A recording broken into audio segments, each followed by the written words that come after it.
शिखर पर मिलेंगे। लेखक Zig Ziglar. See you at the top by Zig Ziggler.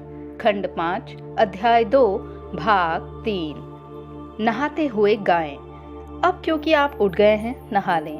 और यदि कोई छोटे बच्चे सोए हुए नहीं हैं तो जोर से खुशी का गीत गाएं।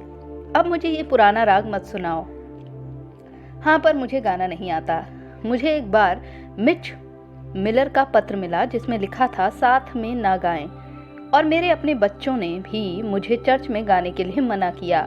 गाने के लिए ना तो लय ना ही आपकी प्रतिभा महत्वपूर्ण है। गाने का ये विचार ही असल चीज है। नहाते हुए गाने की धारणा एकदम सरल है। जब आप अपने सुर में होते हैं तो नकारात्मक नहीं हो सकते। विलियम जेम्स ने कहा था, हम इसलिए नहीं गाते क्योंकि हम खुश हैं, हम खुश हैं क्योंकि हम गाते हैं। इसके अतिरिक्त ये नहाते वक्त आपका अधिकार भी है। उसी तरह हम काम करना व खेलना इसलिए नहीं छोड़ते कि हम बूढ़े हो जाते हैं।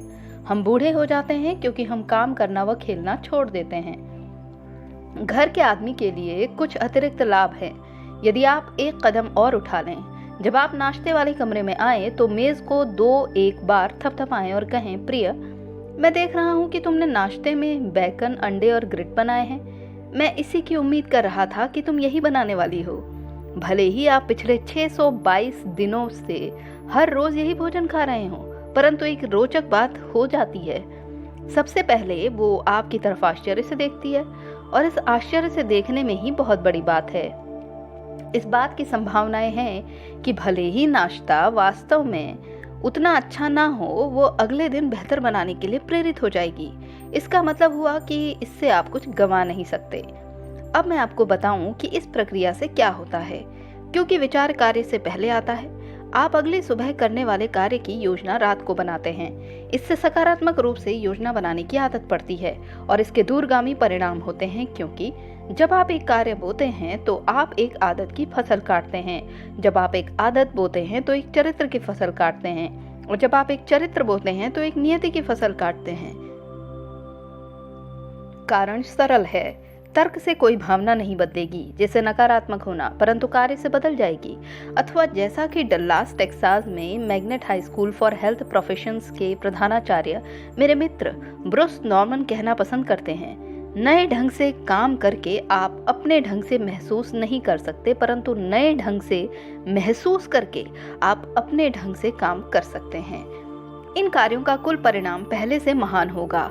अधिक जीवंत उत्साह और इतिहास बताता है कि उत्साही दृष्टिकोण से नियति अधिक महान बनती है।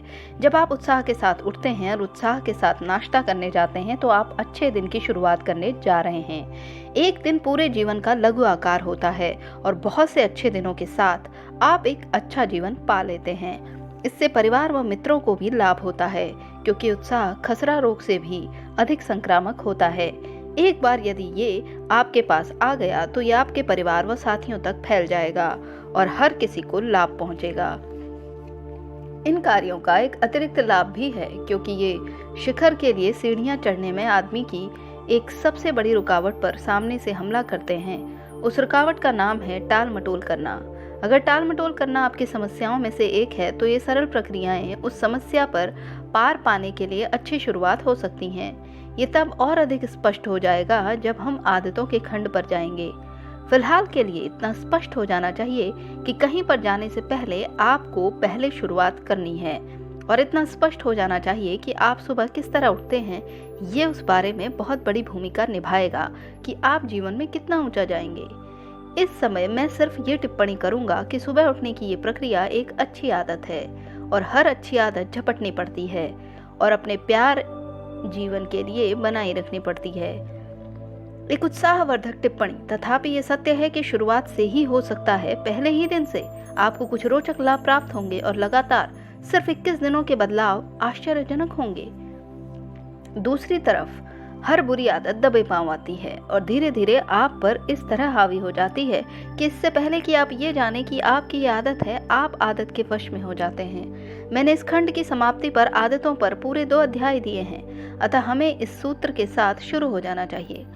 दूसरा कदम, कुछ संकेत स्थापित करें। अमेरिका में आज हम निश्चित रूप से एक नकारात्मक समाज में रहते हैं। उदाहरण के लिए दसियों हजार उपकरण जो हर कस्बे, नगर और देश भर के चौराहों व गली के नुक्कड़ों पर लगते रहते हैं और लाल रुकिए अथवा ट्रैफिक लाइट कहे जाते हैं, ये स्पष्टतया नकारात्मक हैं, क्योंकि वास्तव में लाइट जाइए लाइट होती है।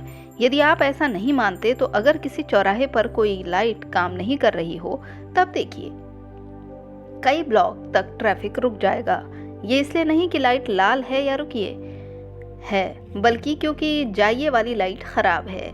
फिर लोग उन्हें रुकिए लाइट क्यों कहते हैं? सीधी सी बात है, वे स्नायोप्स हैं। वे दूसरों की लाल लाइट के बारे में बताते हुए सुनते हैं, इसलिए वे भी ऐसा ही करते हैं। इसके बारे में दुर्भाग्यपूर्ण तथ्य ये है कि औसत अमेरिकन इन जाइए लाइट्स के सामने सही रंग होने की प्रतीक्षा में, ताकि वे जा सकें, प्रतिवर्ष लगभग 27 घंटे खर्च करता है। अधिकतर लोग ये 27 घंटे कैसे खर्च करते हैं? सामान्य रूप से कहा जाए तो वे 3 चीजें करते हैं। पहली, वे स्टीयरिंग व्हील पर पकड़ मजबूत कर लेते हैं ताकि वे पूरी तरह से निश्चित हो सके कि कार उनके साथ दौड़ न जाए। दूसरी, वे मजबूती से अपने होंठ और मुंह इस तरह से सख्त कर लेते हैं ताकि जरूरत पड़ने पर वे जाइए लाइट से बात कर सकें। तीसरी और सबसे महत्वपूर्ण बात कि वे अपने वाहन में अपने पैर से एक्सीलेटर को दबाए हुए बैठते हैं। वे जाहिरी तौर पर ऐसा महसूस करते हैं कि अगर वे अपने इंजन को रेस देंगे तो लाइट जल्दी बदल जाएगी। क्या आपको ऐसा करने में अपराध भाव होता है? इस बात की संभावनाएं बहुत अधिक हैं कि इसे बिना महसूस किए ही आप अपराधी बन जाते हैं। यदि आप ऐसे हैं और यदि आप सोचते थे कि तालियां बजाकर दिन की शुरुआत करना बेतुका था, तो आप लाइट बदलने के लिए अपनी कार के इंजन को रेस देने के बारे में क्या सोचते हैं? इसे व्यक्तिगत बनाइए। हमें इसके बारे में इकट्ठा सोचना चाहिए। लाइट पर इंतजार करते हुए उस प्रक्रिया का प्रयोग करने के बजाय इसे हम बिल्कुल अलग ढंग से लें। 2 चीजें सृजनात्मक ढंग से की जा सकती हैं। पहली, जब आप सही रंग होने का इंतजार कर रहे हों तो उसकी ओर देखें और कहें, ये मेरा रंग है, ये वहां पर मेरे लिए रखी गई है, इस पर मेरा नाम है, ये वहां पर इसलिए लगाई गई है ताकि मैं आगे अपनी मंजिल पर तेज, आसानी से और अधिक सुरक्षा से जा सकूं। आप देखते हैं कि ये वास्तव में जाइए लाइट है। दूसरे, जब आप इस ढंग से शामिल हो जाते हैं तो आप जाइए लाइट के बारे में बात कर रहे हैं। जब यहाँ पर मजेदार चीज शुरू होती है, तो मैं एक चुनौती देता हूँ कि आप कोई भी हों, आप कुछ भी करते हों और आप कहीं पर भी हों, जाइए लाइट शब्द का बातचीत में प्रयोग करें और भावनाओं को छुपाने के लिए गंभीर मुख मुद्रा बनाए रखें। मुझे बिल्कुल विश्वास नहीं है कि आप ऐसा कर सकते हैं। जिस क्षण आप जाइए लाइट कहेंगे, 2 चीजें होंगी। पहली, आप मुस्कुराने लगेंगे और आपके साथ का व्यक्ति भी मुस्कुराने लगेगा। दूसरे, जैसे ही आप जाइए लाइट शब्द कहेंगे, आपका नजरिया बदलने लगेगा। आप इस पुस्तक के पृष्ठों पर वापस आ जाएंगे और जो मैं कह रहा हूँ उसकी प्रयोगात्मकता पहचान जाएंगे। जब आप जीवन के किसी सकारात्मक पहलू को देखने लगते हैं तो एक शब्द या एक क्रिया सकारात्मक विचारों की श्रृंखला पर आ जाती है, जो कि सकारात्मक कार्यों की अग्रदूत हो जाती है, जिससे सकारात्मक परिणाम उत्पन्न होते हैं। जाइए लाइट, मजबूत सिरे व गर्माहट।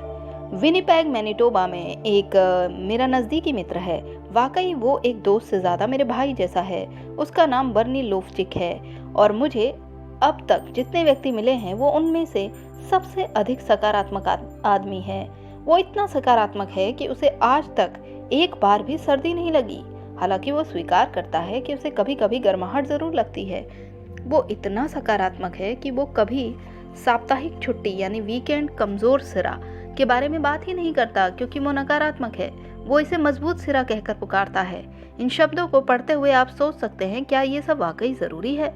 मैं कहता हूँ नहीं, इन छोटी सी चीजों के बिना आप औसत व्यक्ति हो सकते हैं। परंतु मुझे आशा है कि मैं आपसे बात कर रहा हूँ जो पहले ही घोषणा कर चुका है कि उसे जिंदगी से और अधिक चाहिए। आप ये घोषणा कर चुके हैं, नहीं? हाँ कहिए। मैं पुनः इस बात पर जोर देता हूँ कि बड़ी चीजों से अंतर नहीं पड़ता, अंतर छोटी चीजों से पड़ता है। जब आप अपनी बातचीत में एवं अपनी जिंदगी में जाइए लाइट्स, गर्माहट और मजबूत सिरे जैसी चीजें जोड़ना शुरू कर देते हैं तो एक आश्चर्यजनक बदलाव आएगा। आप जीवन का और अधिक आनंद लेने लगेंगे तथा और अधिक मस्ती करेंगे, जिसका मतलब है कि आप और अधिक स्वस्थ होंगे और अधिक दिनों तक जिएंगे, क्योंकि ये प्रक्रिया आपके दिल में हंसी भर देगी। ये कहावतों की पुस्तक में सत्यापित है। एक प्रसन्न दिल निरंतर उत्सव में रहता है। जीवन के प्रति इस दृष्टिकोण से आपके नजरिए को नियंत्रित करने का तीसरा कदम आसान व सरल हो जाता है। सूत्र 3, सफलता के लिए अपना गायरोस्कोप ठीक करें। कई वर्षों पहले बिना पूर्व चेतावनी के फोटो लेने वाले कैमरे की एक घटना ने मेरे दिमाग पर गहरी छाप छोड़ी। एक कार्यालय भवन के गलियारे में एक फिल्म स्टार रुकी हुई खड़ी थी। उसके साथ बड़े व भारी सूटकेस थे और वो किसी व्यक्ति की तलाश में थी जो उन्हें उस गलियारे से थोड़ी ही दूर पर एक कार्यालय के अंदर ले जाए। हर बार जब कोई आदमी प्रकट होता था तो मदद मांगती थी। हर बार उत्तर व प्रतिक्रिया अनुकूल होते थे। जैसे ही वो सूटकेस उठाकर गलियारे में फिल्म स्टार के साथ चलता तो वे थोड़ी बहुत बातें करते। फिल्म स्टार से दिखाती कि उसका ऑफिस कौन सा था, परंतु जब आदमी सूटकेस को लेकर ऑफिस के अंदर जाने की कोशिश करता तो उसे वो बहुत मुश्किल काम लगता। वो खुद ऑफिस के अंदर जा पाता था, परंतु सूटकेस के अंदर लगा गायरोस्कोप सीधा आगे चलने के लिए निर्देशित करता था और ये अपनी निर्धारित दिशा से घूमने का प्रबल विरोध करता था। इस पृथ्वी पर हर प्राणी के अंदर एक गायरोस्कोप है जो उसके जन्म के साथ ही एक मानक उपकरण के रूप में आता है। एक युवा गिलहरी को ही लें जो किसी अन्य गिलहरी से हजारों मील दूर होती है। जब शीत ऋतु आती है तो वो सर्दियों के लिए गिरिएं व मेवे इकट्ठे करने लगेगी। यद्यपि हो सकता है कि वो सारी सर्दियां जीवित ही ना रहे। ये स्वयं संरक्षण का नियम है। ये उसका स्थायी गायरोस्कोप है। इसी तरह एक युवा बतख जो कभी शीत ऋतु में नहीं रही दक्षिण की ओर उड़ चलेगी, भले ही वो अन्य बतखों से बिल्कुल अकेली हो जाए। ये स्वयं संरक्षण के नियम की मांग है। ये उसके अंदर स्थायी रूप से लगा हुआ गायरोस्कोप है। आदमी के पास भी गायरोस्कोप होता है, परंतु थोड़ा भिन्न। अंतर यह है कि आदमी अपने गायरोस्कोप को निर्धारित कर सकता है। किसी झील अथवा समुद्र के किनारे जाएं और चलती हुई नौकाओं को गौर से देखें। आप देखेंगे कि वे 360 दिशाओं में जा रही होंगी और आप ये भी देखेंगे कि हवा केवल एक ही दिशा में बह रही है। तो अगर हवा केवल एक ही दिशा में बह रही है, फिर नौकाएं इतनी भिन्न दिशाओं में क्यों जा सकती हैं? उत्तर सरल है, नाव पर कोई व्यक्ति है जिसने उसकी यात्रा का निर्धारण किया है। इस प्रकार आप अपनी यात्रा का निर्धारण करते हैं जो आपके जाने की दिशा निर्धारित करती है और दिशा नियति का निर्धारण करती है। बड़ी सफलता के लिए छोटे तालमेल। आपको ये कुकवेयर सेल्समैन याद है जिसका मैंने पहले अध्याय में जिक्र किया था? वो हर रोज अपने गायरोस्कोप को निर्धारित करता था। सच तो यह है कि वो हर रोज गायरोस्कोप के निर्धारण को कई बार ठीक करता था। ये उसकी सफलता के लिए जरूरी था और ये आपकी सफलता के लिए भी जरूरी है। जैसा कि मैंने पहले ही संकेत दिया था, बहुत से ऐसे दिशा परिवर्तन व घटनाएं होंगी जिन पर आपका कोई वश नहीं होगा। आप निश्चय पूर्वक इस बात की भविष्यवाणी नहीं कर सकते कि आप और आपकी मंजिल के बीच क्या क्या चीजें खड़ी हैं। तथापि मैं इस बात पर जोर दूंगा कि जब कोई चीज आपको रास्ते से थोड़ा सा भटका दे तो आपके लिए ये जरूरी नहीं है कि आप फिर से अपनी शुरुआत वाले स्थान पर वापस जाएं। आप सुगमता से थोड़ा समायोजन कर लेते हैं, यानी कि तालमेल बिठा लेते हैं और अपने ध्येय की ओर बढ़ना जारी रखते हैं। याद रखिए, जहां तक आप देख पाते हैं वहां तक जाएं और जब तक आप वहां पहुंच जाएंगे तो हमेशा और आगे देख पाएंगे। आप अपने गायरोस्कोप को किस प्रकार ठीक से निर्धारित कर सकते हैं? उत्तर सरल है, परंतु पहले मैं एक प्रश्न पूछना चाहता हूँ। जब आप लंबी टेलीफोन बातचीत में लगे होते हैं तो क्या आप व्यर्थ के काम में उलझे रहने के दोषी होते हैं? क्या आप वर्ग, आयत और वृत्त की आकृतियां बनाते हैं? यदि बातचीत काफी लंबी है तो क्या आप उनमें शेड भरने लगते हैं और उस शेड में फिर डिजाइन बनाने लगते हैं? आप स्वयं को एक व्यर्थ के कामों में उलझे रहने वाले व्यक्ति के रूप में किस प्रकार देखते हैं? जैसा कि शायद आप जानते हो, कुछ व्यर्थ के कामों में उलझे रहने वाले व्यक्ति अपने वे व्यर्थ के काम इधर उधर छोड़ जाते हैं ताकि उनका पता चल जाए। आपको किसी व्यर्थ के काम में उलझे रहने की सबसे ऊंची कीमत अभी तक क्या मिली है? बहुत से लोगों के साथ वर्षों काम करने के दौरान मुझे ऐसा कोई व्यक्ति कभी नहीं मिला जिसने कोई व्यर्थ का काम बेचा हो। इस बात को ध्यान में रखते हुए मेरी राय है कि व्यर्थ के काम में उलझे रहने का बाजार सीमित है, बजाय व्यर्थ की आकृतियां बनाते रहने के जो कि गैर फायदेमंद हैं। कागज की एक साफ शीट लेकर उस पर लिखना शुरू करें, मैं कर सकता हूँ, मैं कर सकता हूँ, मैं कर सकता हूँ। फिर विस्तार से समझाइए कि आप क्या कर सकते हैं। अपने उद्देश्यों को कागज की एक शीट पर और बाथरूम के शीशे पर लिखें। फिर अपनी पेपर शीट या शीशे की तली पर लिखें, मैं करूँगा, मैं करूँगा, मैं करूँगा। ये प्रक्रिया आपके उद्देश्यों को आपके अवचेतन मन में अमिट रूप से जलाकर आपके गायरोस्कोप को ठीक से निर्धारित कर देगी। बहुत से लोगों के लिए शिखर पर मिलेंगे महान कार्य संपादन करने के लिए एक मार्गदर्शक मानचित्र है, और ये सरल सा सूत्र वो उत्प्रेरक है जिससे वे शुरू हुए थे। ये भले ही वो उत्प्रेरक हो जिसकी आपको तलाश है, परंतु मैं आपको चेता दूं कि इस सूत्र को अपनाने में कुछ जोखिम भी हैं। जब आप मेरे द्वारा अनुमोदित विचारों से सहमत होते हैं, नजरिए को अपनाते हैं और प्रक्रियाओं को अच्छी तरीके से पालन करते हैं, तो आपका कुछ रोचक प्रतिक्रियाओं से सामना होगा। कुछ लोग आपकी आलोचना करेंगे और कहेंगे कि आप भिन्न हैं, और वे वास्तव में ठीक कह रहे होंगे। आप इतने भिन्न होंगे कि आप जिंदगी के खेल में उन गिने चुने लोगों में से होंगे जो जिंदगी की बेशकीमती चीजों से भरी तिजोरी को खोलकर उसमें जो चाहते हैं ले सकेंगे, बजाय इसके कि जो चीज आपके पास है उसे पाने की इच्छा करनी पड़े।